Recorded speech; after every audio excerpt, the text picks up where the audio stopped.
Okay, you want one, Dave? This is a well-known one, but I can't not say Savage versus Steamboat WrestleMania 3, which could still be one of my top 3 matches. You don't like it? Oh, it's not that I don't like it. I do like it. I like it a lot. There's things about that match that bothers me. Well, okay, well, let me say why I like it. Sure. And then you can tell me why it bothers you. Because and I know what you're going to say, because people forget how involved George Animal Steel was in that match. People forget. Yeah. They almost forget that he was even in it at all. The reason why I like this match, it's not the cliche of just saying it. I lived it, okay, because I was a huge fan at that point in time. And back in the day, there was no pay-per-view. It was closed circuit television, okay? Yep. So you would go to the arena, and on the scoreboard, they would show the matches. And you would sit there watching it on a big screen TV in the arena. So they had it for WrestleMania 2 in Winnipeg, where I grew up. WrestleMania 3, they didn't bring the closed circuit in, okay? And all I cared about, what happened with Savage Steamboat? What happened? Because the whole angle was brilliant, because Savage was the best worker in the company, except for Ricky Steamboat. And Steamboat was the best worker in the company, except for Randy Savage. They were neck and neck of being just this amazing chemistry that they had. Plus, as characters, Steamboat was the consummate good guy.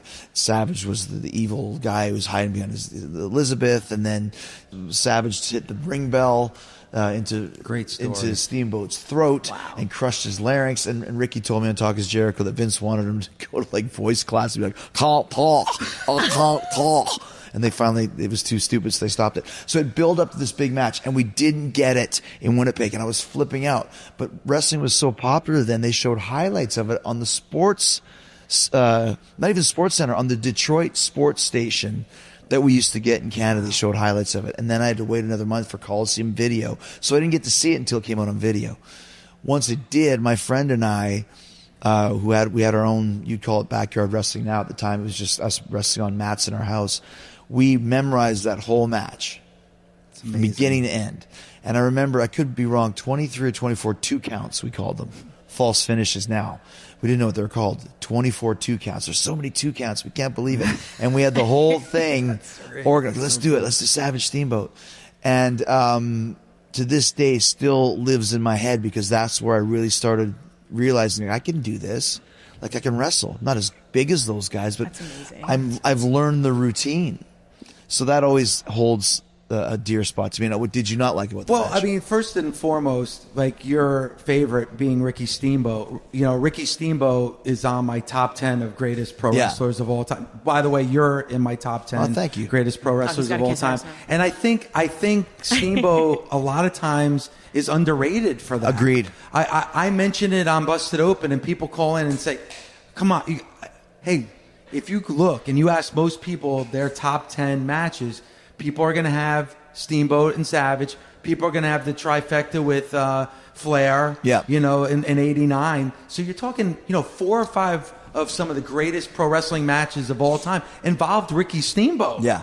So I really think he's underappreciated when people look at the greatest. Because he left WWE so quickly, too, or WWF. He kind of just disappeared for a while, But so what don't you like about the match, though? It's the involvement of George the Animal Steel.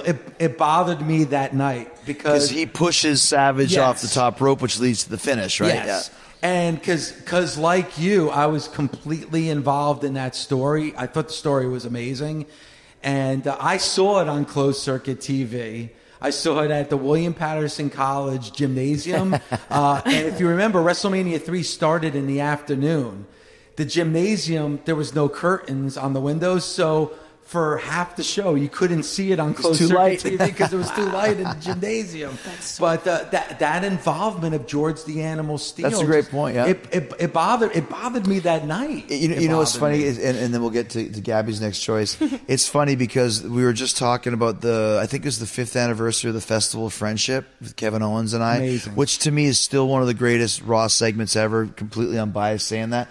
But what I forgot completely is that Gilbert's in that. He comes down there for no apparent reason. It's like, why the is Gilbert in this?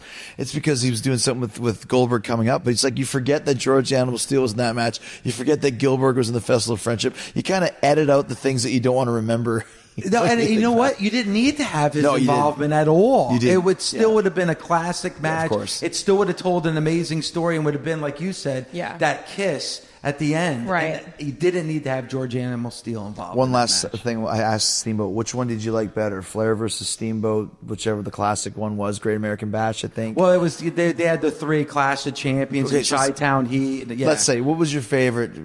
Was it? Would you like better, Savage versus Steamboat WrestleMania or Flair versus Steamboat at Clash of the Champions? He said, I'm going to answer it this way: Steamboat versus Savage.